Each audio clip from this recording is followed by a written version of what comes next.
አሰላሙ አለይኩም ወራህመቱላሂ ወበረካቱ። ድና የተከበራችሁ የፋዳ ፖድካስት ተከታታዮቻችን ባለፈው አቋርጠን የቆየነውን የሉላ ሐሰንን ቆይታ ዛሬ በክፍል 2 ይዘንላችሁ መጥተናል።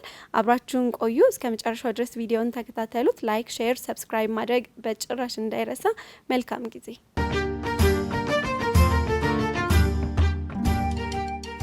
አስደሳች ዜና ከኢፋዳ ኦንላይን የቁርአን ማዕከል ከየትኛውም የዓለማችን ክፍል ሆነው በቤቶ ቁርአንን የሚማሩበት እድል አመቻችተናል።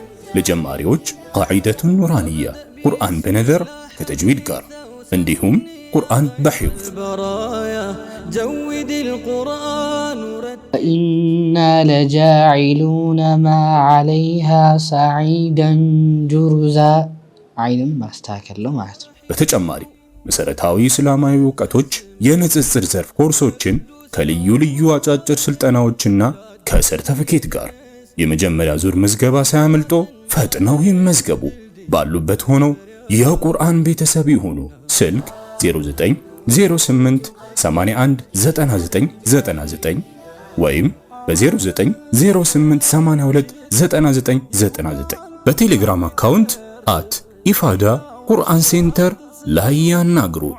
أم حسبت أن أصحاب الكهف والرقيم كانوا من آياتنا عجبا ኢፋዳ ኦንላይን የቁርአን ማዕከል በመርሁም ሰበስበኝ።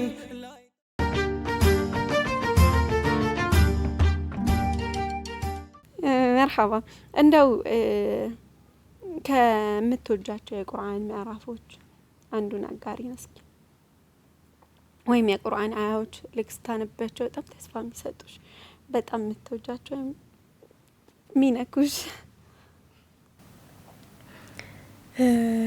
በመጀመሪያ አልহামዱሊላህ አላህ ብዙ መንገዶችን አሳልፎኛልና ከሆነ ጊዜ በኋላ ነው 2 የቁርአን አያዎች ወደ ራሴ ማምጣት የጀመርኩት። በጣም እታገላለሁ፣ በጣም እጠራለሁኝና በዛ በመጠረበት ሁኔታ ውስጥ ችግሮች ይኖራሉ።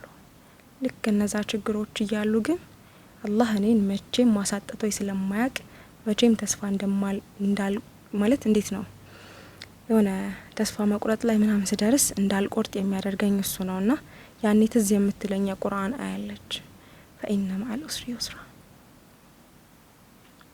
ወደ ውስጥ ነው የምትገባው።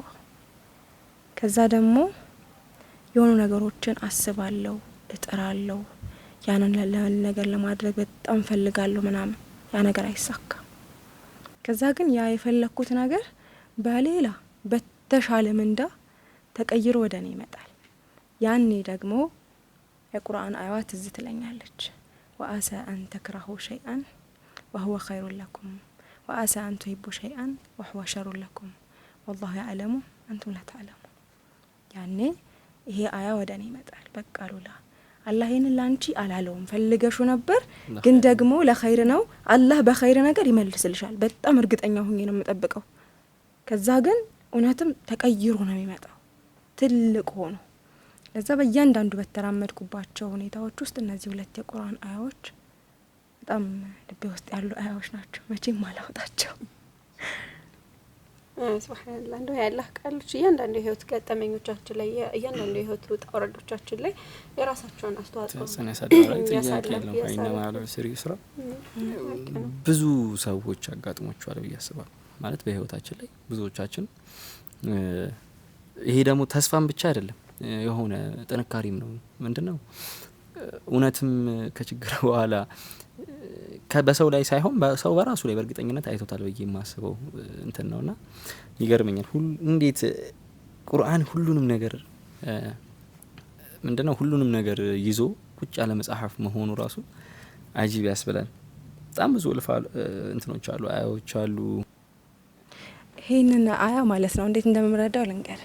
በጣም እየተቸገርክ ምግብ አጥተህ እየተራብክ ምናምን ቤት ውስጥ የምትበላው አጥተህ ተቀምጠህ ምናምን አላህ እንደዛ እየተቸገርክ ከበር ስር አየርን ይሰጣል። እየተቸገርክ ምቾት አለ እንድትተነፍስ እያደረገ ነው። ሱብሃንአላህ አባባል አለ ተደብቀህ እያመስከው ጌታ በቀዳዳ ውስጥ አየር ይልክልሃል እንድትኖር።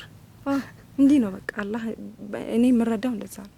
በጣም የሆነ በቃ አንተ ጨለመብኝ ምናምን ብለህ እያሰብክ አላህ የሆነ ነገር እያመቻቸልህ ነው። እዛው ተቀምጠህ ደግሞ የሆነ ነገሩን አመቻችቶልሃል።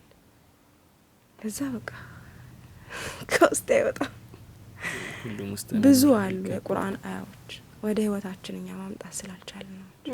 ምናልባት በህይወትሽ ውስጥ ያለህን ውዴታ በጣም አይቼበታለሁኝ ብለሽ የምታስቢው የህይወት ገጠመኝ ካለሽ ነገር ያለህን ውዴታ ከዚህ መከራ አውጥቶኛል ያላህ የምትይበት? አንድ ብቻ አይደለም፣ በጣም ብዙ ብዙ ብዙ ጊዜ እያንዳንዱንም ጊዜዎች ደግሞ ደስ በሚል ሁኔታ አስታውሳቸዋለሁ።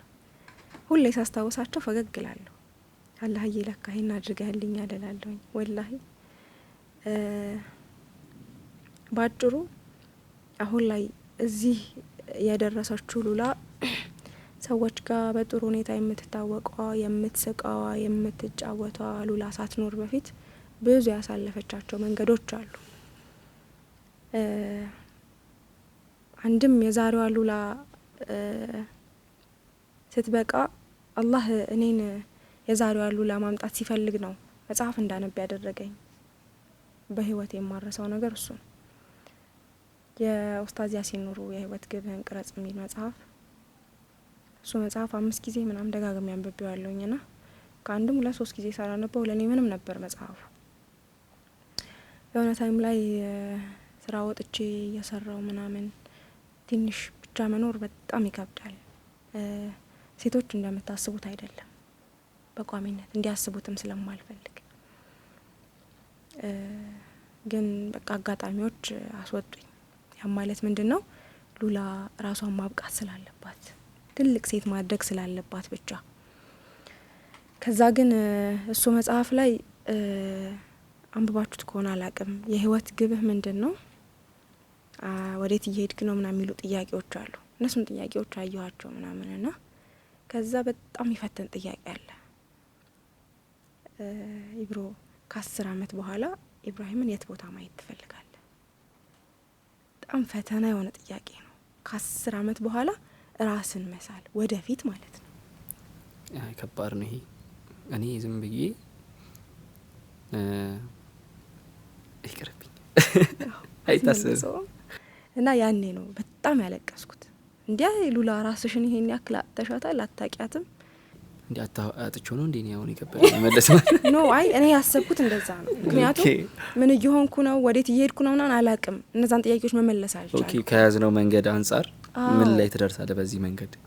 እና ዝም ብሎ ብኮን ሰው ታውቃለህ፣ በቃ ዝም ብሎ የሚኖር ሰው ምንም አላማ የሌለው ሀታ ለምን እየሰራው እንደሆነ አይገባኝም። እና ያኔ ነው ማስተዋል የጀመርኩትና ግን በጣም ማረሳው ያላህ ውለታ አለ። በጣም እንዴት ነው በዱንያ ምክንያት መንገዱን እየሳትኩ ባለሁበት ታይም ነው የሆነችን አጋጣሚ ተጠቅሞ ማለትም በቃ ሰው እስከ መጨረሻው እንዲያስከፋኝ አድርጎ በአንድ ሰው ምክንያት በአንድ በተከፋውበት ሰው ምክንያት ነው የአላህን ነገሮች ማስተንተን የጀመርኩት። ወደ ዲኑ ሙሉ ለሙሉ መመለስ ምናምን እንዴት መሰለ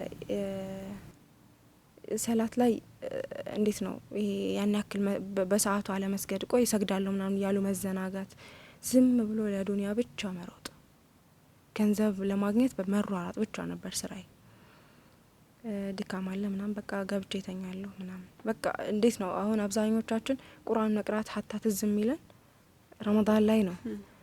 ኢፋዳ አንድም ትልቁን እድል ይዞ የመጣው ያንን ነው፣ በየቀኑ ቁርአን እንድንቀራ እና ያንን እድል ደግሞ ያላገኘሁትም። በቃ ቁርአን ስፈልግ ብቻ አንስቼ እንድቀራው ወይም ረመዳን ሲመጣ እንድቀራው አይነት ነገር ነበር የሆነውና ግን በጣም ትልቁን እድል ነበር አላህ የሰጠኝ። በቃ አላህዬ በቃኝ እንዲህ ነበር ያልኩት። በቃኝ በጣም ሰው አምናለሁኝና ያመንኩት ሰው ነው።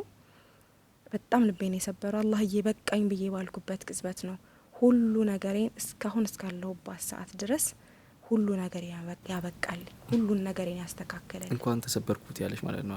አዎ እንኳንም ያ ሰው አስቀየመኝ። እንኳንም አስከፋኝ ከአላህ ጋር ሊያስታርቀኝ የአላህን ነገር ሊያሳውቀኝ ነው። ከዛን ጊዜ በኋላ ለምንም ነገር አይደንቀኝም ለምንም ነገር። ስለዚህ ድጋሚ በተሰበርኩ ምትይባቸው የሆነ ሰው የሆነ ነገር ሲመጣ አላህ የሚገባውን ቦታ ባለመስጠታችን ወይም ደግሞ ለአላህ የሚገባውን ቦታ ለሌሎች ሰዎች አሳልፈን በመስጠታችን ምክንያት ብዙ የምንጎዳባቸው ነገሮች አሉ። ሁላችንም ያልገባን አንድ ነገር አለ። ከምንም ነገር በፊት አላህ ይቀድማል። ከምንም ነገር በፊት ከአላህ ጋር ያለን ነገር በጣም አስፈላጊው ነገር ነው። ከዛ ግን ማለት ነው አላህ ማንንም ጠልቶ አያውቅም። ሁላችንም ይወደናል። ሁሌ እላለሁኝ የሆነ ነገር ደስ ሲለኝ አላህዬ ተወደኛለህ እላለሁኝ ሁሌ ማለት ነው። እና አላህ የሚወደውን ባሪያውን ወደሱ ለመመለስ ሲፈልግ በህይወት ውስጥ የሆነ ነገር ያመጣበታል።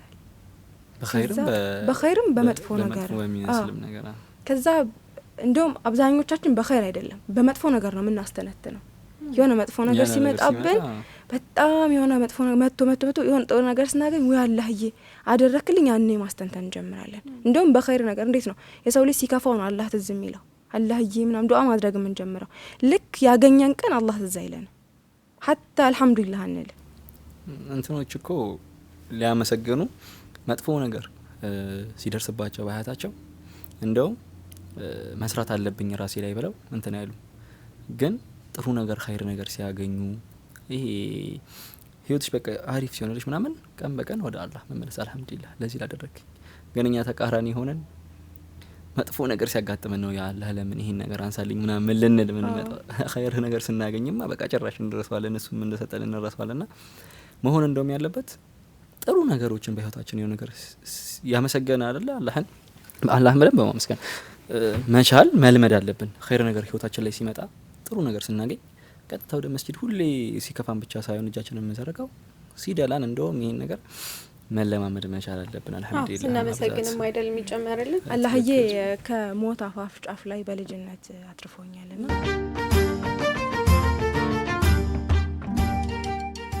አስደሳች ዜና ከኢፋዳ ኦንላይን የቁርአን ማዕከል ከየትኛውም የዓለማችን ክፍል ሆነው በቤቶ ቁርአንን የሚማሩበት እድል አመቻችተናል።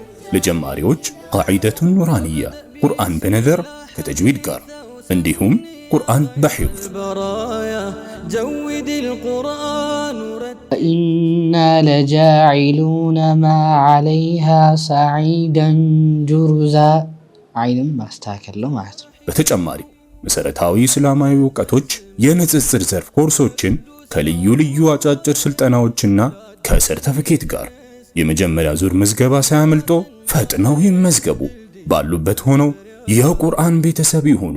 ስልክ 0908 81 9999 ወይም በ0908 82 9999 በቴሌግራም አካውንት @ኢፋዳ ቁርአን ሴንተር ላይ ያናግሩ። أم حسبت أن أصحاب الكهف والرقيم كانوا من آياتنا عجبا ኢፋዳ ኦንላይን የቁርአን ማዕከል በመርሁም ይሰበስብኝ።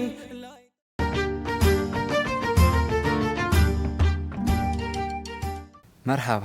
እሺ ተመልሰናል። አይ ቲንክ ከሞት የተረፍሽበትን አጋጣሚ እየነገርሽን ነበር ያቆም ነው። እንዴት ነው የተረፍሽው? እንዴት ነው የተረፍሽው? ሱብሃንአላህ ለሞት በቃሽ። ደስ ይላል። ልጅ እያለሁ ነው የእድሜን አላውቅም፣ ግን ኬጂ 1 ኬጂ 2 ምናምን ኬጂ 3 ምናምን ብቻ እንደዛ አካባቢ ልጅ እያለሁ ነው። ትርፍ አንጀት የሚባል በሽታ ታውቃለህ? በልተሽ ሻወር ወስደሽ ነው ማለት ይላ አብዛኛው ይባላል። አላውቅም እኔ በምን አጋጣሚ እንደሆነ አላውቅም።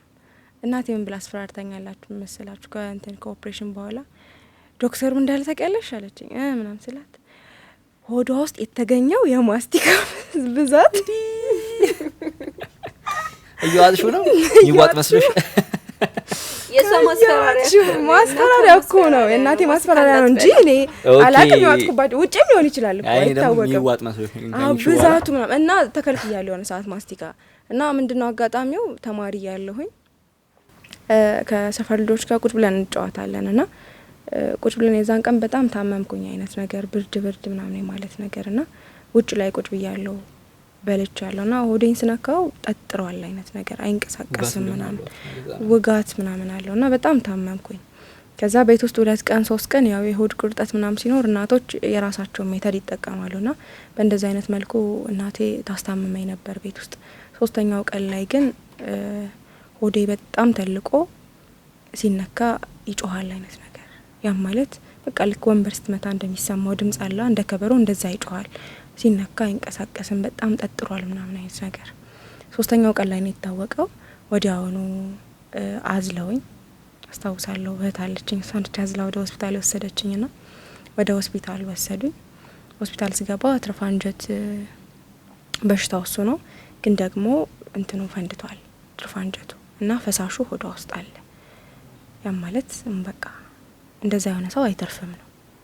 ከዛ ዶክተሩ እናቴን አትተርፍም ልጅሽ ሂጂ ምናምን አይነት ነገር ይላታል ማለት ነው። ከዛ ቤትም ብላ ልጄን አትርፋት አይነት ነገር ትላለች። ሆስፒታል ገባው ኦፕሬሽን ተደረኩኝ። ስንት ሰዓት ምን ያክል እንደሆነ እሱ እናቴ ነች የነገረች ግን እርግጠኛ አይደለሁም ሰዓቱን። ብቻ ረጅም ሰዓት ኦፕሬሽን ተደረኩኝ። ዶክተሩ በጣም በመገረም በህይወቴ ለመጀመሪያ ጊዜ ዶክተር ከሆንኩበት ጊዜ ጀምሮ ትርፍ አንጀት ወደ ውስጥ ፈንድቶ ያውም 3 ቀን ቆይቶ ኦፕሬሽን አድርጊያት የተረፈች ልጅ አንቺ ልጅ ነች በፈጣሪ ጸሎት ነው የተረፈችልሽ አይነት ነገር ይላታል። ይሄ ሁለተኛ ነፍስሽ ነው? አዎ በለው ይዘርባል እና ትርፍ አንጀቱ ላ ሲሰራ የሆነ ግማሽ ፓርት ሆድ ላይ ምናምን ነው የሚሰራውና ያኔን ለማትረፍ ሩጫ ይሄ እምብርት መሃል ላይ ነው ሁላ ኦፕሬሽን የተሰራው። እስካሁን ድረስ የኦፕሬሽኑ እንትን አለ ግን ስታዲግ ይጠፋል እና አይነት ነገር ብለው ነበር። ያው ጠባሳ እየሆነ ምናምን ይጠፋል ነው ግን ሁሌ እሱን ሳየው ማስታወሰው ነገር አለ። አላህዬ ያኔ ያተረፍከኝ አሁን ላይ ይሄ ልታደርግልኝ ነው ከዚህ ቦታ ልታደርሰኝ ነው እላለሁኝና አልহামዱሊላህ አላህ ከዛች ሁኔታ ውስጥ ስላተረፈኝ። እናቴ በጣም በኔ ተሰቃይታለች። ሁሌ ትላለች አንቺን እኮ ገና ሳረግዝሽ ጀምሮ ነው የተሰቃየሁት። በጣም እንትን ነው ከኔ በፊት ይሄ እንግዲህ ልጅ የሚባለው ከልጁ በፊት እንግዲህ ልጅ ቀድሞ ይወጣ ነበረ አርግዛ ማለት ነው።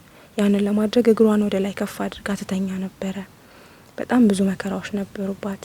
ከዛ ወልዳኝም እንደምን በቃ ያ መከራ ነበረ።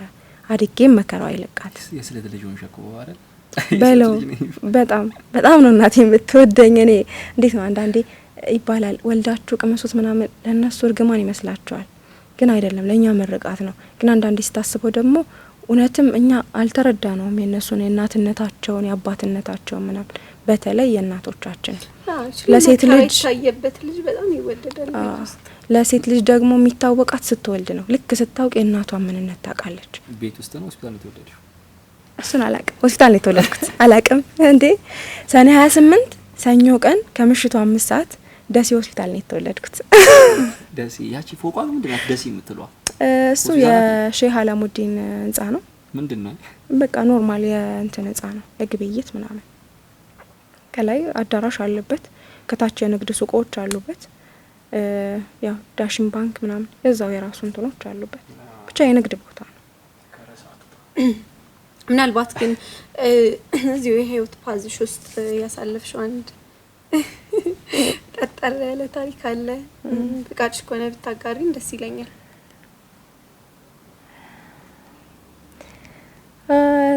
ይመስለኛል አላቅም።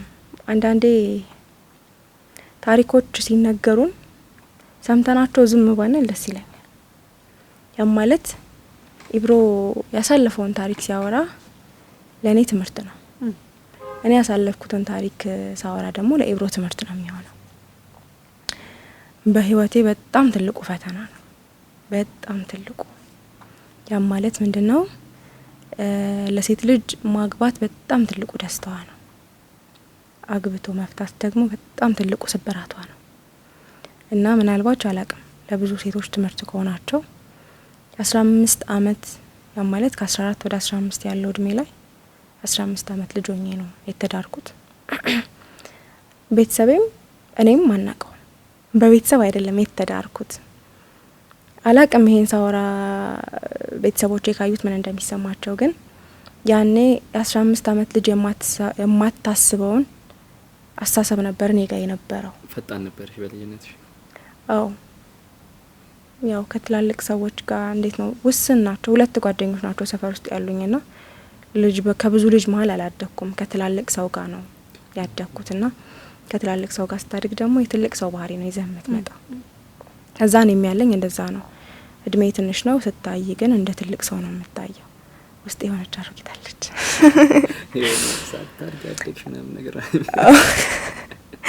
እና 2012 የኮሮና ታይም ላይ ነው ወደ ትዳሩ ዓለም የገባሁት። ሳገባ እንዳልኳችሁ ነው 4 ምክንያቶች ነበሩኝ። ያም ማለት በፋሚሊ ደረጃ ስናድግ እናቴ ነች ያሳደገችኝ። አባቴ ጋር ያን ያክል ቅርርብ አልነበረንም። ከሀገር ውጪም ስለነበር የሚኖረው እናቴ ነች በደንብ ለፍታ ያሳደገችንና ብዙ አይነት ስራዎችን ነበር የምትሰራው እና እነዛ ስራዎቿ የሆነ ሰዓት ላይ ታመመች። እግሯን ምናምን ታማ መንቀሳቀስ አትችልም ነበርና ቤት ተቀመጠች።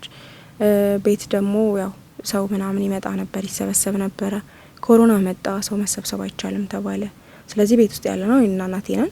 ወንድሜ ተማሪ ነበር፣ እሱም ከሚማርበት ዩኒቨርሲቲ ወደኛ ጋር መጣ። እንዳልኳችሁ ነው እናቴ ነች ሰርታ የምታኖረን። ከዛ ውጪ የሚያግዘን አንድ አጎት ነበረን፣ እሱ አረፋ ላይ አካባቢ ሞተ። ያኔ ነው ነገሮች እየተንገዳገዱ የመጡት። ለእናቴ ምን እየተሰማት እንደነበር ወላሂ አላቅም። በጣም የምትወደው ወንድሟ ነው። ያን ሰዓት በጣም ሀዘኖቿ የበዙበት ሰዓት ነበር። እናቷን፣ እሱ ወንድሟን፣ ሌላም ደግሞ ታናሽ ወንድሟን የዛኑ 7ኛው ቀን ላይ ያጣችበት ጊዜ ነበረ ምናምንና ደሴ ነው። ደሴ በጣም ሀዘኖች ሲደራረቡ አላህ እንዳልኩ ነው የሆነ ችግር ውስጥ ከቶ ራሱ ያወጣል በሚፈልገው አይነት መንገድ፣ ባላሰብከው አይነት መንገድ። ሉላ አገባለሁ ሀሳብ አይደለም። በቃ ትምህርት መቼ ነው የሚከፈተው? ትምህርት መቼ ነው መጀመሪያው? ይሄ ነበር የኔ አስተሳሰብ ያን ሰዓት ላይ። ጊዜው አረፋ ነው። አረፋ ከወጣ 7ኛው ቀን ላይ ምናምን 3ኛ ቀን ላይ ነው አጎቴ ሞተው። አጎቴ በሞተ በ3ኛ ቀኑ ላይ ማናቃቸው ሰዎች ቤታችን ሰተት ብለው ይመጣሉ። ያም ማለት የእናቴ አክስት ልጅ ደሴ ላይ አረብ ገንዳ መስጂድ የሚባል አለ። እዛ መስጂድ ላይ 2 ሰዎች ያገኛል። አንድም አረብ ነው፣ አንዱ ደግሞ እዚህ ኢትዮጵያ ከነሚስቱ ቡና መጠጣት እንፈልጋለን ምናምን አይነት ነገር ሲሉ ኑ አንድ እህት አለች ምናምን ብሎ ይዟቸው ወደ ቤት ይመጣል እኛ ጋር። እናቴ ደሴ ላይ በደንብ ትታወቃለች እና ደግሞ በጣም የዋህ ነች ከምላችሁ በላይ። የኛ ቤት በሩ ተከፍቶ ጠዋት ማታ ነው የሚዘጋው።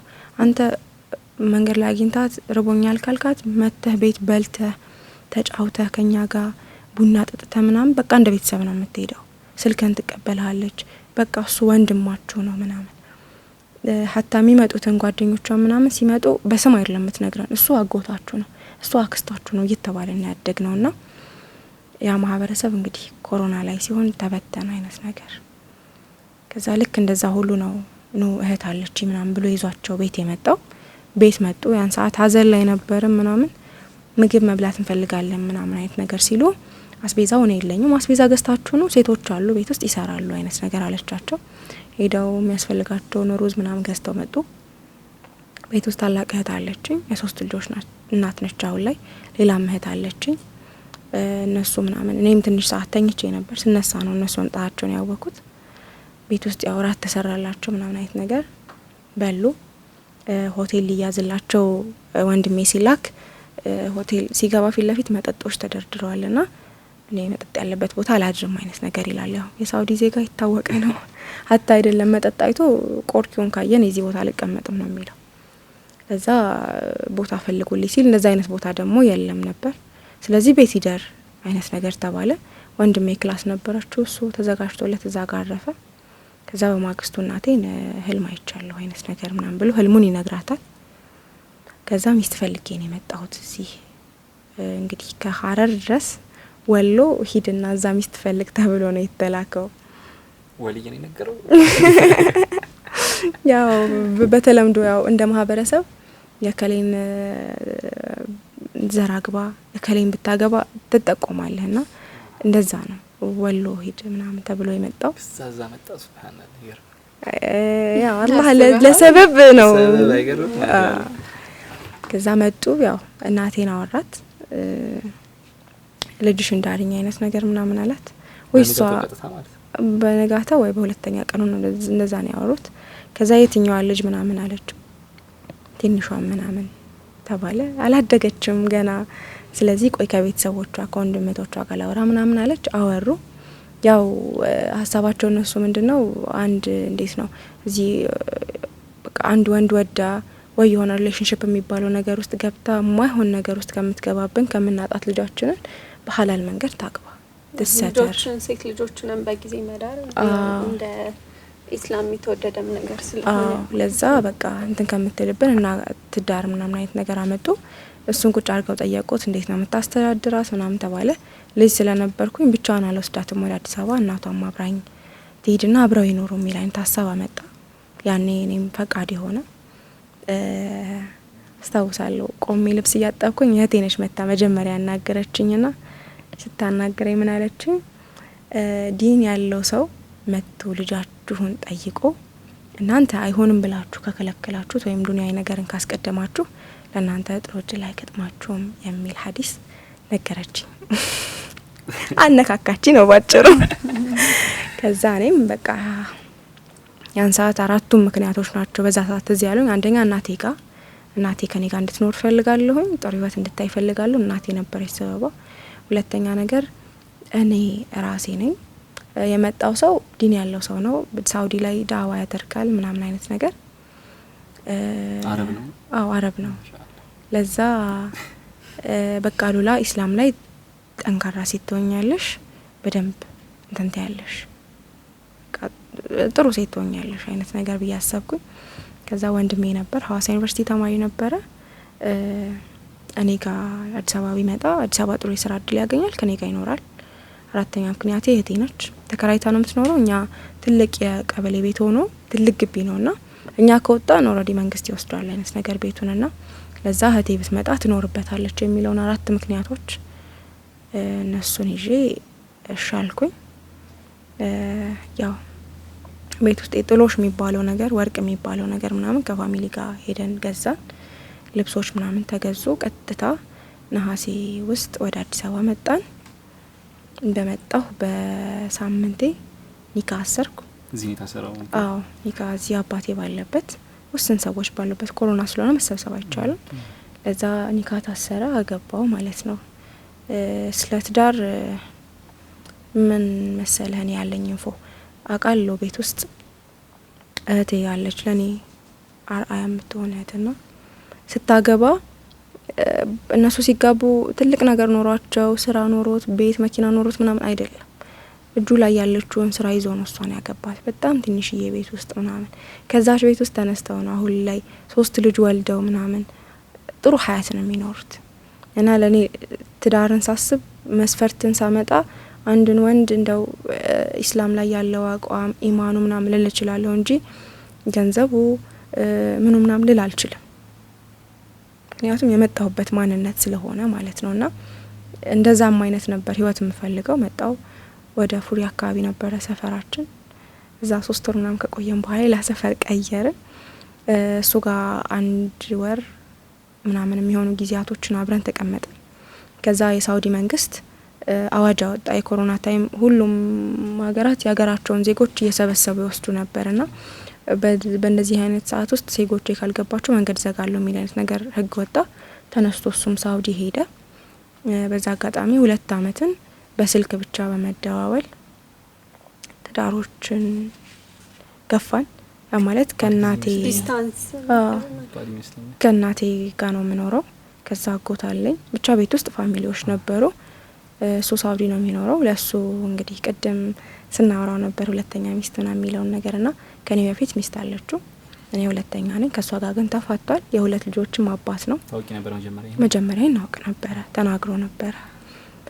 2 አመት አብረን ኖርንበት። በ2 አመት ውስጥ ግን ቤተሰቦቼም እኔን ያልተረዱበት እኔም ቤተሰቦቼን ያልተረዳውበት ጊዜ ነው። አንደኛ አግብተህ ተፋተህም ከቤተሰብ ጋር መኖር በጣም ትንሽ ፈተና አለው። በጣም ብዙ ነገሮችን ለመደበቅ ሞክር ነበረ ምናምን ለበጣም ትልቁ ፈተና ነው። እንዴት ነው እሱ ያው እናት ከሴት ልጆቿ ምንም እንዲጎልባት አትፈልግምና ይሄን ያድርግ ምናምን ይላሉ እናቶቻችን። ከዛ ግን ሚስት አድርጎልኛል ካላለች እናቶች ያንን ያገባሽን ባል መጥላት ይጀምራሉ። ያ እንዲሆን አልፈቅድም ነበረ። ልጅ ነኝ እንደነገርኳችሁ፣ ግን ልጅ የማያስበውን ሁኔታ ነበር ማደርገው ምናምን። በዛ መሀል በጣም ብዙ የተፈጠሩ ታሪኮች አሉ ምናምን። ከሱም ጋር ስናወራ በዛ መሀል የመጡ በጣም ብዙ ውሸቶች ነበሩ ምናምንና ከዛ በቃ የመጨረሻ ውሳኔ ግን ፍቺ ነበረ። እዛ ትዳር ውስጥ ሆኜ ሙተነቂብ ነበርኩ። ኒቃብ ለብስ ነበር። ያም ማለት ልበሺ ብሎኝ ነውና የዋል ሀቅ ነው። ስለዚህ ልተወው አልችልም። በግዴታ ነበር እንትለብሽ? አዎ በቃ ልበሹ ስላለኝ ያው ወንዶች ሲያዩ ምናምን ቅናት አይነት ነገር መጣና በቃ ኒቃብ ልበሻለኝ። ኒቃብ መልበስ ጀመርኩኝ። ያም ሆኖ ግን እሱ ሄደ ብዬ ኒቃቡን አላወጣሁት። እስከምንፋታበት ጊዜ ድረስ ኒቃቡ ነበር። ከዛ ኒቃብን ያወጣሁበት ምክንያት አለ። ቅድም ያልነው ሀሳብ አለ። ሳያውቁት ያንን ነገር ማድረግ በዛ ውስጥ ጥፋት ነው የሚመጣበት። የኒቃብን ምንነት አላወቅኩትም፣ ፍላጎቱም አልነበረኝም። ስለዚህ ያደረኩት ነገር ምንድነው? ኒቃ ሲወረድ ኒቃቡን ቀስ እያሉ ማውጣት። በጣም የሚያቅሰው ጠየቁኝ፣ ኒቃብ ለብሶ ማውጣት ችግር አለው ምናምን። አይ እንትን ነው ሱና ስለሆነ ያን ያክል ችግር የለውም፣ እንደ ግዴታ አይወሰድብሽም ተባልኩኝ። ከዛ ኒቃቡን አወጣሁኝ። ትምህርት 1 አመት ያቋረጥኩት በዛ ትዳር ምክንያት ነው። እናቴ የምትወደው ማህበረሰብ አለ የለመደችው፣ ያ ሲወጣ ሲገባ ሰላም የሚላት ቤቷ እየመጣ የሚዘይራት ማህበረሰብ የለም። አዲስ አበባ ውስጥ ሁሉም በሩ ዘግቶ ነው የሚኖረው። ያ ነገር ህመሟ እንድታዳምጥ በቃ በትንሽ በትልቁ እንዲከፋት ምናምን ሆነ ማለት ነው። ስለዚህ ያ ትዳር ቤተሰቤንም ከቤተሰቤም ጋር ያለኝን ነገር እንዲሻክር አደረገው ማለት ነው። እሱ እዛ ሆኖ በቃ ከእናቴ ጋር ነው የምንኖረው። ግን የፍቺ ምክንያታችሁ ምን ነበር? አንደኛ በቃ ማስተዳደር አልችልም አይነት ነገር ነው ሀሳቡ። ሌላ የግል ምክንያቶች ይኖራሉ። ላይክ ስቴብል አይደለሁም። አዎ በመሀል ማለት ነው በጣም ብዙ እንዲህ ነው ልትላቸው ማስችላቸው የተወሩ ነገሮች አሉ። ግን በቃ የመጨረሻ ውሳኔው ምንድነው? አሁን ላይ በቃ ማስተዳደር አልችልም፣ ልጅ ነች፣ እድሜዋን ላባክን አልፈልግም። ከዛ በቃ ምናምን ብሎ ኒካህ ሁላ ባንዴ ነው ያወረደው። እዛው ሆኖ ዋትስአፕ ላይ ሪከርድ አድርጎ ደውሎ ጽፎ ልኮ በቃ ባንዴ ነው 3ቱንም ኒካህ ባንዴ ነው ያወረደው። ከዛ ሀ ብሎ መከራ የጀመረው ያኔ ነው። እንዳልኩ ነው ቤተሰቦቼ ምናልባት ያሳለፍኳቸውን ጊዜዎች ላያውቁ ይችላሉ። ስለ ቤተሰቦቼ ጋር የምታወቀው እንዴት ነው? ሉላ ቤት ውስጥ ተጫዋች ነች፣ እብድ ነች፣ ትስቃለች ምናምን። ወንድም ያለ ዝምተኛ ነው። እህት ያለች ከአያት ጋር ስላደገች የትልቅ ሰው ባህሪ ነው ያላትና እኔ ነኝ በቃ የቤታቸው ድምቀት ማለት ይቻላል። ምጮሆም ማብዶ ምናምን እኔ ነኝና ያ ነገር ነው ባንዴ ስብር ያለው። ከዛ ያን ሰዓት እንዴት መሰላችሁ? ወሎ ጦርነት ነበረ ካስታወሳችሁ፣ አብይ ሄዶ ሲዋጋበት የነበረው ታይም ምናምንና ያኔም ደሴ ነጻ ያወጣችበት ጊዜ ነው። እህቴ ተሰዳ እዚህ 3 ልጆቿን ይዛ የመጣችበት ጊዜ ነው ምናምንና በቃ ኒካው የወረደ ቀን ሀታ ሳለቅስ ማንም አላየኝ። በቃ የሆነ ቦታ ገባለሁ፣ ከከፋኝም ካዘንኩም አልፈልግም። ከዛ አንዳንዴ ህመሞቻችንና ለማሳየታችን ስቀ ስትታይ ወይ ኢብሮኮ ምንም የለበትም ያሳለፈውን ታሪክ በሙሉ ረስቶታል ነው የምትባለው። ማህበረሰቡ እንደዛ ነው የሚያስበው። እናቴ በጣም ብዙ ነገሮች ተወርተውባታል በደሴ ማህበረሰብ ውስጥ ምናምንና እዛ በጣም ትንሽ ይከብዳል ጊዜው የነበረው ጊዜ እና ተመልሶ ወደዛ መሄድ ሀሳብ አልነበረንም። በቃ እዚሁ ሆነን ኑሮን እንታገላለን የሚለውን ነገር ይዘን ወደዚህ መጣን። ልጅ አታድርጊ የተባለው ነገር ይብስበታል። ቤተሰቦቼ ደግሞ እኔን አታድርጊ እንዲያቱኝ የሚሉኝ ነገር እኔ በጣም ማድረግ እወዳለሁና ለዛ ከእናቴ ጋር ግጭቶች እየተፈጠሩ ምናምን መጡ። ከዛ የሆነ ያክል አመታቶችን አመት ምናምን ያክል ቤት ውስጥ ተቀምጬ አሳለፍኩኝ። በዛ መሀል ቤት ውስጥ ተቀምጬ ከፍቹ በኋላ ኩኪስና ኬክ እየሰራው መሸጥ ጀመርኩኝ እንደ አዲስ ማለት ነው። ከዛ ያንንም ስራ እየሰራሁኝ ነገሮች እንዳሰብኳቸው እየሄዱ አልነበረም። ኩኪስና ኬኩን አቆሜ ሌላ ኦንላይን ላይ ስራዎችን ለመሞካከር ጀመርኩኝ። ምናልባት ካወቃችሁ አላቅም፣ ብሬክስሩ የሚባል ካምፓኒ ውስጥ እዛ ካምፓኒ ውስጥ አመት ያክል ድረስ እየከሰርኩ ይሰራውኝ። ወላሂ ሰው የማይገባው ነገር ነው። እንደው አላህ አትርፎሻል ብዙ ከሰርሽ በጣም ብዙ እሷም ተጠቂ ናት ወላሂ ተጠቂ አይደለም። ወደ 39,000 ምናምን አካባቢ እሱ ጎልደን ፓኬጅ ገዝተሽ ነበር? እሱ እንዳለ ሆኖ በጎልድ ነው። ከዛ የሚያናደው ነገር ኬት እንደምታመጣው ገንዘቡን ተበድረን እኔም ተበድሬ ነበር ያመጣሁት። ያንን ብድር መክፈል አልቻልኩም። ማቃት ልጅ አለች ወደ 70 ምናምን ሺህ ብር የተሰረች ያንን መክፈል አልቻልኩም። በትዳር የመጣ ወርቅ ነበረ። ያን ወርቅ ሸጬ እናቴ ሳታቅ ምናምን ወስጄ ከፈልኩኝ። ብሩን አማራጭ ስላልነበረ በጣም ትልቅ ፈተና ውስጥ ነው የገባሁት። ከቤተሰቤ ጋር በጣም ተጣልቻለሁ። በጣም ከምልህ በላይ በኃይለኛው ነው የተጣላሁት። ከሱ በኋላ መጅሊስ ቤት ውስጥ ተቀጥሬ 4 ወር ሰርቻለሁኝ ምናምን እና በቃ ስራዎችን እየሰራው መጣው። የመኪና ሽያጭ ላይ 1 አመት ሰራሁኝ። እሱ ስራ እንዴት ነው ሰፈሬ ቱሉ ዲምቱ ነበርና ከመስቀል ፍላወር ቱሉ ዲምቱ እየተመላለስኩ ነበር ምሰራው። 6 ወር ደላላ ሆኜ ሰራሁኝ እየተንቀሳቀስኩኝ ከመስቀል ፍላወር ፒያሳ በእግራችን የመጣንበት ጊዜ ያለ ታክሲ ሳይኖረን ስራውን ለመስራት ምናምን እንደ ወንድ ማለት ነው። ግን አልሆነም፣ ደከምኩ። ያንን ለማድረግ እናቴ ጋር ከባድ ጸብ ፈጥሬ ከቤት ወጥቼ ቤት ተከራይቼ መኖር ጀመርኩኝ። ከዛ ብቸኝነቱ አለ ምናምን እነዚህ ሁሉ ፈተናዎች ያ ትዳር ይዟቸው የመጡ ፈተናዎች ናቸው። ግን በዋነኛነት ማለት ነው በዛ ትዳር ውስጥ ምን አግኝቻለሁ መሰለ? አልহামዱሊላህ ዛሬ ላይ እናንተ ጋር እንዲ ቁጭ ብዬ ለማውራት በቅቼበታለሁ። 1 ሁለተኛ ነገር አዲስ አበባ መጥቶ ጥሩንም መጥፎንም በቃ የተሻሉ ነገሮችንም ለማየት እድል ፈጥሮልኛል። ሶስተኛ ነገር ያቺ ጦርነት የምትባለው አንታይ ማሳልፎናል አልহামዱሊላህ ከነ ቤተሰቤ። ወንዶች ቢኖሩ የሚጋደሉበት፣ ሴቶች ቢኖሩ በሆነ ወንዶች ሆነ ነገር የሚደረጉበት ምናምን ታይም ነበርና አልহামዱሊላህ ያንን ታይም እኔም እናቴም እህቴም የእህቴ ልጆች ወንድሜ ሌላም ሰው አንድ ቤት ውስጥ እኔ አገብቼ በመኖርበት ቤት ውስጥ ተሰብስበን አሳልፈንበታልና አልহামዱሊላህ ያንን ትዳር አላማረርበትም። በዚህ ትዳር ውስጥ ግን በጣም ትልቁ ፈተና ያለ ወንዶች ሊገባቸው ያልቻለ ነገር በጣም ከዛ በኋላ የመጡ በጣም ብዙ የትዳር ጥያቄዎች አሉ። ሉላ ጋር የመጡ እስካሁን ሉላ ለምን አላገባችም? ልክ ውበት፣ ቁንጅና፣ አቋም ምናምን የሚለውን ነገር ወይም በቃ የዚች ልጅ አስተሳሰቧ ምናምን ብሎ ይመጣና ልክ ያ ወንድ መጥቶ ሉላ ላገባሽ ፈልጋለሁ ምናምን ብሎ ሲናገር ትክክለኛ ሰው ሲመስለኝ ምናምን ነገሮች አስታውቀዋል። አንዳንዴ ትክክለኛ ሰው ነውና ይሄ እየቀለደ ነው የምትለው ሰው አለ። ልክ እንደዛ መሆኑን የበቃ ቁም ነገር እየተወራ እስከሆነ ድረስ ሴት ልጅ አግብታ መፍታቷ ልትደብቅ አትችልም። ደብቀው እንኳን ብትቆይ ያገባች ቀን ይታወቃል። ተፈጥሮ በራሱ ሴት ልጅ እንትን ስለሚላት ወንድ ልጅ ያለፈ ማንነቱ ላይ የፈለገ 30 ሴት 50 ሴት ሲያተራምስ ቢኖር ለዛች ሴት እንደው እሱ ሳሊ ሆኖ በፊት እንደዚህ አይነት ሴቶች አሉ ብሎ ካልነገራት በቀር ሀታ ልታውቀው አትችልም። ገብቷላ? መደበቅ ይችላል። መደበቅ ይችላል። በምንም አይነት መልኩ ሊታወቅ አይችልም። ለዛ እኔ ቁጭ አድርጌ ስናገር ሉላ አግብታ ፈታለች፣ አግብቼ ፈትቻለሁ ምናምን አይነት ነገር ስል ነገሮች ቀልድ ይሆናሉ ለዛ ወንድ። ያም ማለት ምንድነው? በጣም ብዙ ወንዶች የሚያስቡት አስተሳሰብ አለ። በግልጽ ስነግራችሁ ለሴት ልጅ ዋነኛ ክብር አድርገው የሚያስቡት ቢክራ የሚባለው ጉዳይ ማለት ነው። ሉላ ጋር ደግሞ ያ የለም። ስለዚህ በቃ ክብር የሚባለው ነገር ዝቅ ያደርጉታል። ከዛ በሆነ አጋጣሚ ምናምን ቀርበው ደግሞ ብቻዬን መኖሬን ሲያውቁ ደግሞ ቤትሽ ልምጣ፣ ጋብዥኝ፣ ቡና እንጠጣ ምናምን።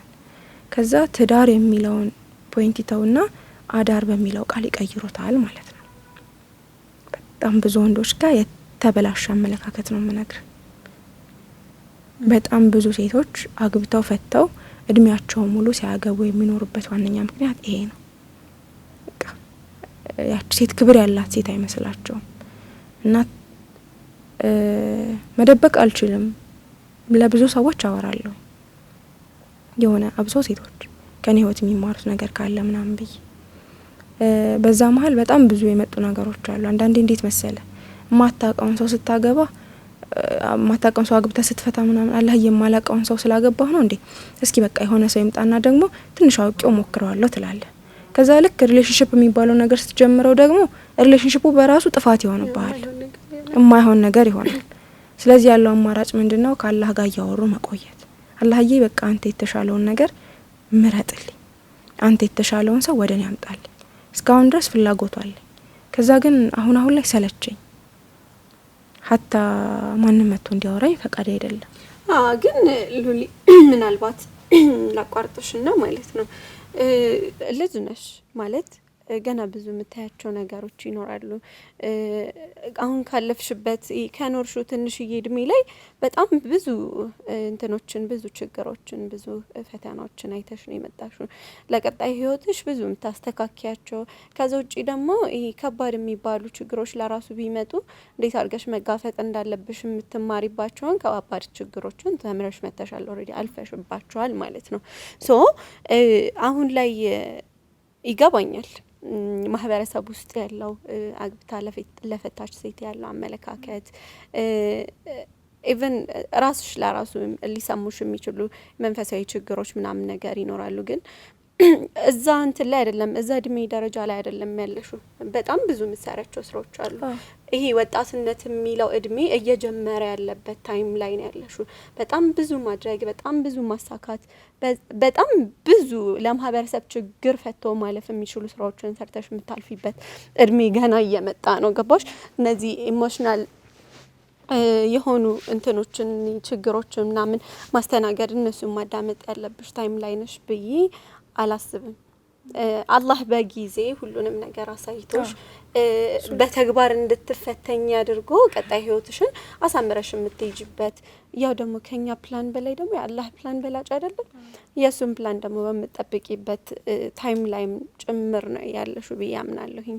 እና ብዙ ሴቶች አሉ፣ በጣም ብዙ ሴቶች አሉ ሳያገቡ በጣም ረጅም ጊዜ የሄደ የሚገርመው አሁን በሷ ጉዞ ላይ እውነትም ያላህን እጅ መጥፎ በሚመስል ሁኔታ ውስጥ ግን ከዛ የከፋ ነገር ሊፈጠር የሚችልበት እንዳለችው አሁን እዛ በተሆኑ ኖሮ ይሄ ትዳር ባይመጣ ኖሮ በጦርነቱ ምን ሊፈጠር እንደሚችል ማንም ያውቅ ሰው የለም። ብዙ እናቶች ለቅሰዋል፣ ብዙ በጊዜው የነበረው በጦርነቱና ያንን ነገር ማምለጥ ተችሏል። ቆም ብለን የመጣንበትን መንገድ በኸይር ስናስበው እውነትም አሁን ካገኘነው አሁን ካጣነው ይልቅ እዛ ጋር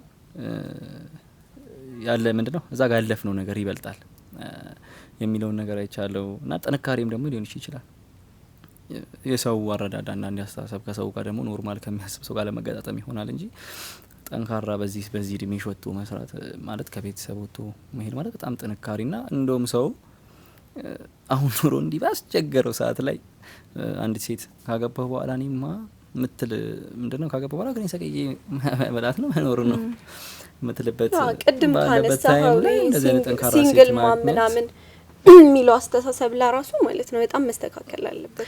ማህበረሰባችን በመጀመሪያ ደረጃ ተቀባይ ማለት ነው። አልহামዱሊላህ ምልበት ነገር ምን እንደሆነ ታውቂያለሽ? ልጅ አለመውለዴ ለምን እንደሆነ ታውቂያለሽ? እኔ እንዳልኩ ነው እናቴ ነች ያሳደገችኝ፣ አባቴ በደንብ አላሳደገኝምና ከአባት ጋር ለማደግን ነገር አውቀዋለሁ በትንሹም ቢሆን።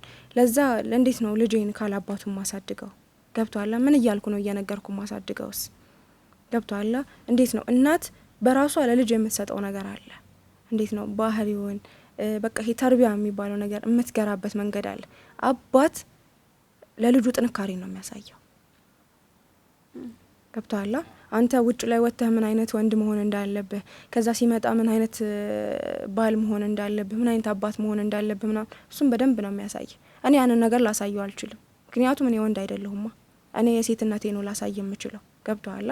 ለዛ ይሄ እስካሁንም አልহামዱሊላህ የምልበት ዋነኛ ምክንያት ያ ነው። ያ ከዛ ውጪ ደግሞ መከራ ለራሱ ከልጅ ጋር ሲሆንና ብቻሽን ስትሆኚ አንድ አይነት አይደለም። ግን አልহামዱሊላህ እንዳልኩ ነው አሁን ላይ ላለችው ሉላ ዛሬ ላይ ለምትታየው ሉላ መሰረቱ መብቃቷ ያ ነው። አላህ እኔን ለዛሬዋ እያዘጋጀኝ፣ ለዛሬ ብቻ አይደለም ነገ የሆነች ሉላ እያዘጋጀ ነው። አልহামዱሊላህ አሁን ላይ በጣም ብዙ ስራዎችን እየሰራው ነው። ያልሞከርኳቸው ብዙ አይነት ስራዎች የሉ። ገብቷላ? በጣም ብዙ ስራዎችን ሞክሬያለሁ ምናምንና አላህ ለዛ ነገር በቃ ብቁ ሊያደርገኝ ስለፈለገ ነው። እንትን የሚለው ግን እያልኩ ነው። ከዛ ሁሉ ፈተናዎች ውስጥ ግን ወንዶች ጋር ያለው አመለካከት ማህበረሰቡ ችግር የለውም አንድ ያግብተሽ ፈተሻል በየገባሽበት በየወጣሽበት ሊነቁርሽ ይችላል። ወንዱ ግን አስተሳሰቡ በጣም የዘቀጠ አስተሳሰብ ሆኗል። በጣም ከምልህ በላይ ያ ወንዱ የማህበረሰቡ ውጤት አይደል? አዎ። ከዛ ደግሞ ማህበረሰቡ እኔ ሁሌ ማስበው ነገር አለ። ለምንድን ነው አግብታ የፈታችን ሴት ለትዳር የማይመኛት? ይኸውልህ አዲስን ትዳርን ያልጀመረች ሴት ከምታገባና አግብታ የፈታችን ሴት ብታገባ አንድ አይነት ኑሮ አይደለም የምትኖረው። አግብታ የፈታችሁ ሴት ማለት ነው አንደኛ ኤክስፒሪያንስ አላት ትዳር ላይ ምን ማስተካከል ያለፈ ስህተቷን አትደግመው። ሁለተኛ ነገር ልንገር ድጋሚ አግብታ ፈታሽ መባል ስለማትፈልግ ብቻ ኢብሮ አንተ ብታጠፋ ያንተን ጥፋት ትሸፍናለች። ፖይንቱ እዛ ጋር ነው። አንተ እያጠፋህ እኮ ነው። አንተ እየበደልካት ነው። በደልህንም ጥፋትህንም እንዳልሆነ አድርጋ ትኖራለች። ፖይንቱ እዛ ጋር ነው። ገብቶሃል? የሆነ የተሻለ ነገር አላት። የሆነ የተገነባ ማንነት አላት። ኖ እነዚህ አግብተው የማያውቁ ሴቶች ምናምን ኤክስፒሪየንስ የላቸውም ይሄ ምንድነው እውቀት የላቸውም ምናምን ያልኩ አይደለም። ግን ደግሞ ከዛ በተሻለ አግብተው የፈቱ ሴቶች ላይ በጣም የተለየ ስብዕና አለ። ወንዱ አልገባው።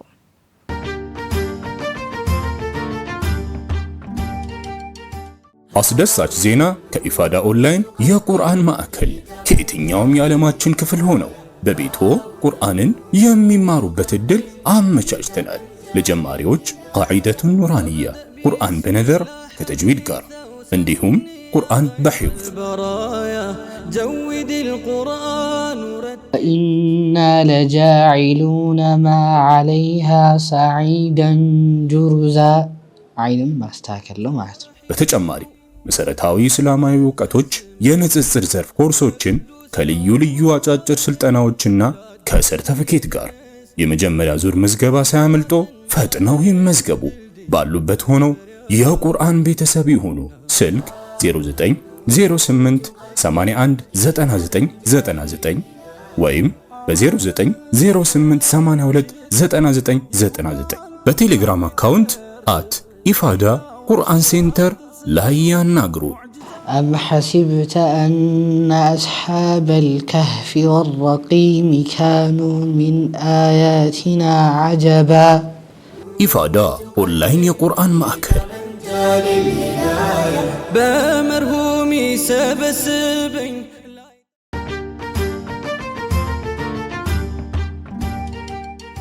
አይ አሁን ላይ ያንቺ ታሪክ አሁን ብዙዎቹ ሲሰሙት በእርግጠኝነት የሆነ ጊዜ ላይ ተጀምሮ ነበር ምንድነው ብንሄድ ይሻለናል ምናምን እያሉ አውዝ ቢላ ትንሽ ነገር ህይወታቸው ላይ በጣም ትንሽ ነገር ሲያጋጥማቸው ወደ ሌላ አይነት እርምጃ የሚሄዱ አሁን ይሄንን ሴት ልጅ በብዙ ፈተና አልፋ ጠንካራ ሆና መቆም እንደምትችል አሁን ላይ ደግሞ በእርግጠኝነት በእንደዚህ አይነት ሁኔታ ውስጥ ያሉ ሴቶችም ይኖራሉና ኖርም በቃ ማለፍ እንደሚቻል ጠንካራ ሆኖ ምንም ነገር ያጋጠማል መቆም እንደሚቻል ባይ ዘ ዌይ እንትን ነው። ግን ማለት ሁሉም ሴት ብቻዋን ተቋቁማ ታልፋለች ማለት አስቸጋሪ ነው።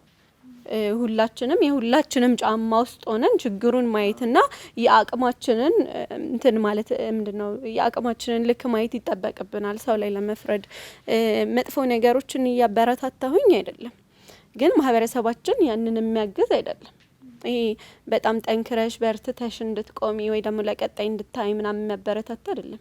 ምንም አይነት መጥፎ ፈተና ላይ ስትወርቂ የራሷ ችግር ነው፣ የራሷ ስህተት ነው፣ እሷ እንዲህ ብታደርግ ኖሮ ምናምን እያለ የራሱን ሪቪው ይሰጣል እንጂ የራሱን ምልከታ ይሰጣል እንጂ አዎ በቃ ተሳስታለች ማለት ልክ አይደለም፣ ይሄ ነገር ልናግዛት ይገባል ምን እናድርግላት የሚል ማህበረሰብ ውስጥ አይደለም ያለ ነው። በተለይ ይሄ ነውር ምናምን የሚባሉ ጉዳዮች ውስጥ ከገባን ለሴት ልጅ በጣም አስቸጋሪ የሆነ ማህበረሰብ ነው ያለን። ኢቨን ኢስላማዊ አመለካከቶችን ለራሱ ወደ ጎን ተትቶ ይሄ ካልቸራል የሚባሉ አመለካከቶችን በጣም የያዘ ማህበረሰብ ውስጥ ነው የምንኖረውና አስቸጋሪ ነው። ሰው ጫማ ውስጥ መሆን ይጠበቅብናል ጉዳዩ ላይ ለመፍረድ። ሲጀመር እኔ ማለት ነው ግን ነው አይደለም ትንሽ እንትን ነው ትናንሽ ችግሮች ምናምን ስትላልከው ነገር ነው ይሄንን ምላሽ የሰጠሁት። ባይ ዘ ዌይ ሰውየው ጋር ስትሆን ማለት ነው ትንሽ የሚባል ችግር የለም። እንዴት መሰለህ እኔ ያልኩሽ ትንሽ ችግሮች ለማለት የፈለኩት አሁን ለምሳሌ የሷን አንዱን ፓርት ብቻ የሱ አንድ ትልቅ አክስፈሽ አይተሽ ወደ ሌላ አሁን ለምሳሌ ቀደም ወደ ተባለው እንትን ከመሄድ ለምሳሌ ህመም በጣም መቋቋም የሚችል ሰው አለ እንደገና እሷ ያጠነክርሻል ነው ምልሽ እንኳን በጣም ይከብድበት ለምን እኮ እሷን አይተሽ አንቺ ትጠነክሪያለሽ ነው ምልሽ አሁን እኔ ደግሞ ወደ ሌላ እርምጃ ትሄጃለሽ አሁን ትንንሽ ችግሮችን አጋጥመው የመጡ ሰዎች የኔን ሲያዩ አዎ ለካ እንዲህም አለ ይላሉ ለኔ ደግሞ ከኔ በላይ ያለ ችግር ሳይ እኔ ምንም አልተፈተንኩም እላለሁ ግን ሁላችንም ጋር ችግር አለ ሊያንስ ሊተልቅ ሊበዛ ምናምን ይችላል ግን ለአቅማችን የተለቀ ችግር አለ አዎ ግን ያን ውሳኔ ያስወስነንም ነው ከባባር ውሳኔዎች ይሄ ህይወትሽ ላይ እስከ ተስፋ እስከ መቁረጥ ምናምን አያደርሱም ከፀሐይ በታች አዲስ ነገር የለም ነው የሚባለው እኔ ፈለገ ችግር ቢኖርብን እንደዚህ አይነት ባይደው ብቻቸውን እኮ አይደለም እኮ የራስ የማጥፋቱን ሐሳብ የሚያስቡት ለራሱ እኮ ብቻቸውን አይደለም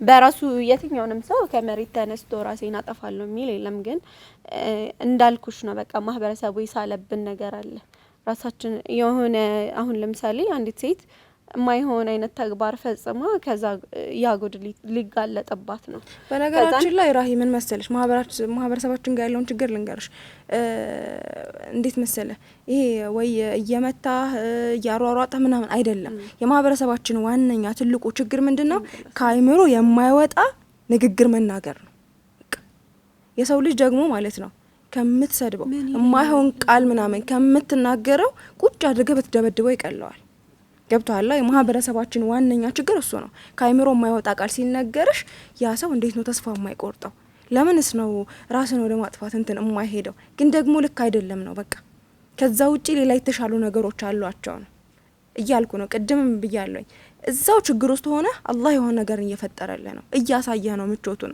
ራስን ለማጥፋት ስታስብ እንኳን ሀታ ያዘጋጀልህ ያለው ጥሩ ነገር አለ ያ አልገባንም ነው አልተረዳንም ነው ገብቷላ አሁን እኔ ታሪኬን አወራለሁኝ እናገራለሁ የሆነ ሰው ሳይዱን ቀይሮ ልታገኘው ይችላል አስተሳሰቡን ታሪኮች ይነገራሉ አንተ የምትረዳበት እኔ የምረዳበት ራይ የምትረዳበት መንገድ የተለያየ መንገድ ነው በቃ ችግራችን እዛ ጋር ነው ስንረዳ ሰፋ አድርገን እንረዳው ነው ነገሩ እንዴ ይሄ ነገር እኔ ጋር ቢሆን ኖሮ እኔ ምን አይነት ሰው ሆን ነበር አንዳንዴ በዛ ችግር ውስጥ ራስን እዛ ቦታ ውስጥ ማስቀመጥ ከዛ ያኔ ታይዋለህ እኮ ስትስለው ሁላ ወይ ባይሆን አረ ለምንድነው ያሰብኩት ትላለህ ገብቷላ በዛ የሆነን ሰው ታሪክ ስንሰማ እኔ በዛ ውስጥ በሆን ምን አደርጋለሁ የሚለውን ነገር ማሰብ ተገቢ ይመስለኛል ግን ማህበረሰባችን ላይ በጣም ሊሰራ የሚገባው ነገር ነው መፍረድ የሚባለው በተለይ አሁን በሴት ልጆች ጉዳይ ላይ በጣም ከባድ ነው በጣም ምንም ነገር እንደምናወራው ቀላል አይደለም ብዙ አወራን አንድ እንትን ተነግሮኝ ነበር አንድ ታሪክ ይሁን ምን ይሁን እርግጠኛ አይደለሁኝም ግን አንዲት ሴት አለች በጣም ካፋ ማጠፋ ስሟ ማክዳ ነው ተባልኩኝ እናት ማክዳ የምን አብሴት ትወዳለች አሉኝ እኔ አይደለም ወዶ ማክዳ ማለት አንድ መጽሐፍ ውስጥ የምትገኝ ገጸ ባህሪ ነች ያ ማለት ወንድም የጻፈው መጽሐፍ ውስጥ የምትገኝ ገጸ ባህሪ ነች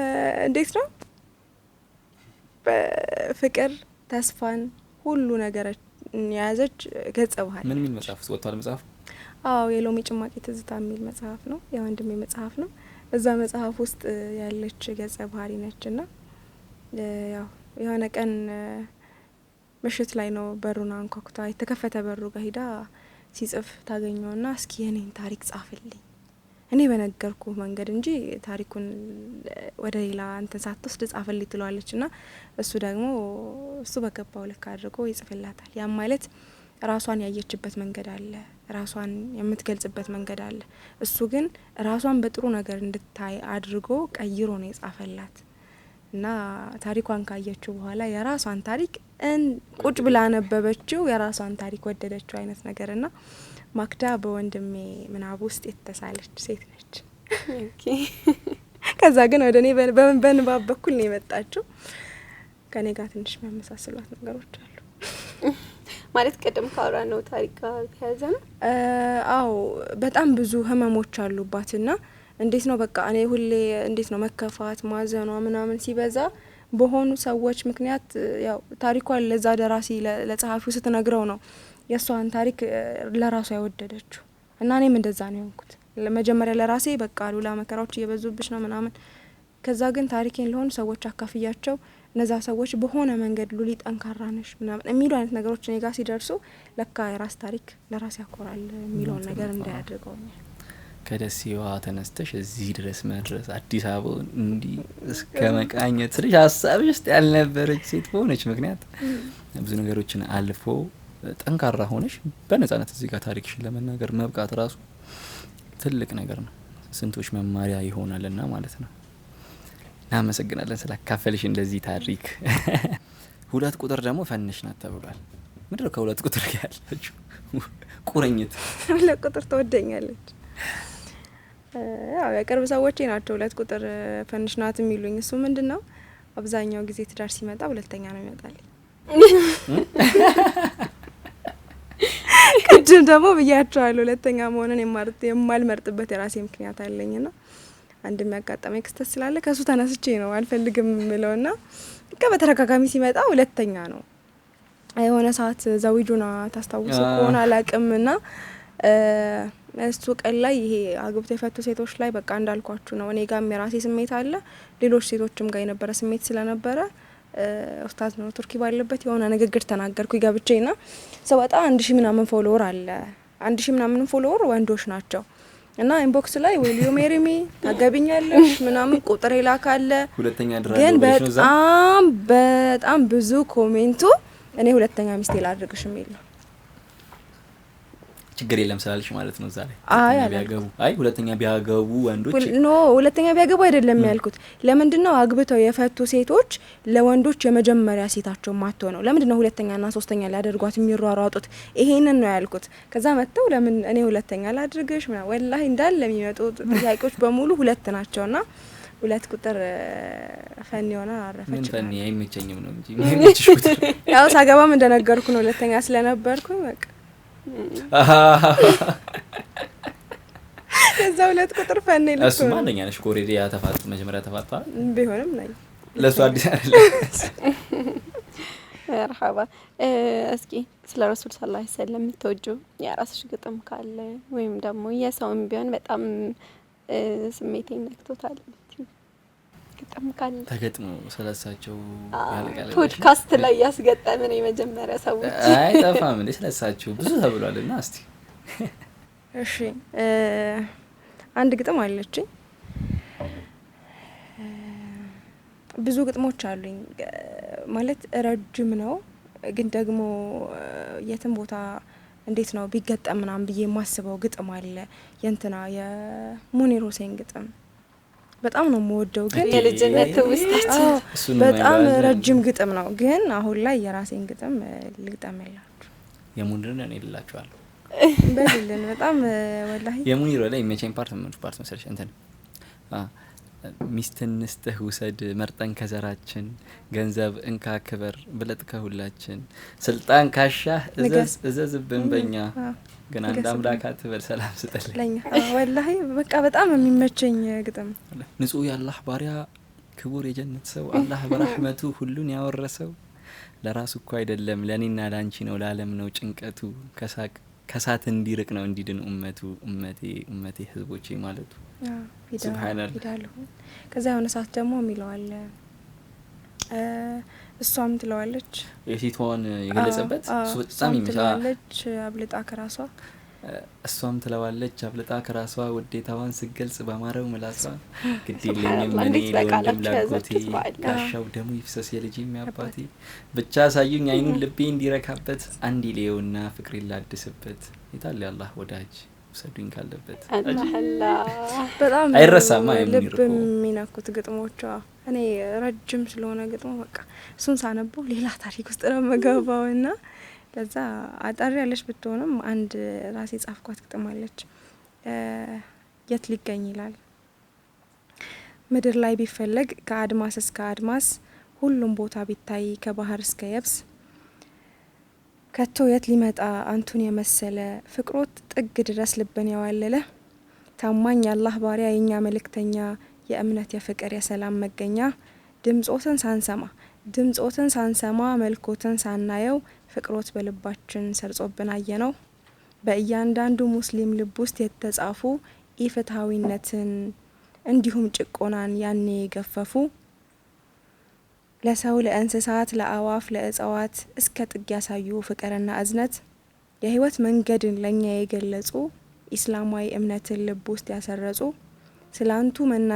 ስላንቱ መናገር በእጅጉም ቢከብድም የሰሩትን ስራ ቃላት ባይገልጹትም ተግባርና አንደበት በአንድ ተባበሩ ሱናውን በመያዝ ለመግለጽ ሞከሩ በሱናው መጽናት እንዴት ያስደስታል ልብን ህያው አድርጎ ኺታምን ያሳምራል ታማኝ እውነተኛ ለፍጡራን አዛኝ ከቶ ካንተ ወዲያ ምድር ላይ የት ሊገኝ الله مسلم محمد كتو ካንተ ወዲያ የት ይገኛል መርሐባ እንደው በመጨረሻ ካፍሽ የማይጠፋ ዱዓ ካለ እሱ ነገር ሁሉ ጊዜም ዱዓ ስታደርጊ የመጀመሪያ ዱዓሽ የምታደርጊም ደግሞ በጨራሽ ዱዓሽ ውስጥ የማይረሳ ዱዓ አይነት ካለ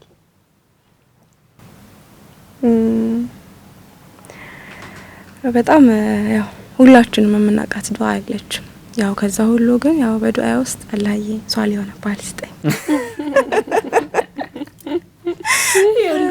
የሁሉም ዱዓ ነው ግን በዋነኝነት ሁላችንም የምንጠቀማት ዱዓ አለች አይደል ረበና አቲና ፊ ዱንያ ሐሰነተን ወፊ الآخرة ሐሰነተን ወቂና አዛበ النار በጣም ሁሌ ካፌ ማትጠፋ ሁሌ ማደርጋት ዱዓ ነው ሁሉንም ስለያዘች ማለት ነው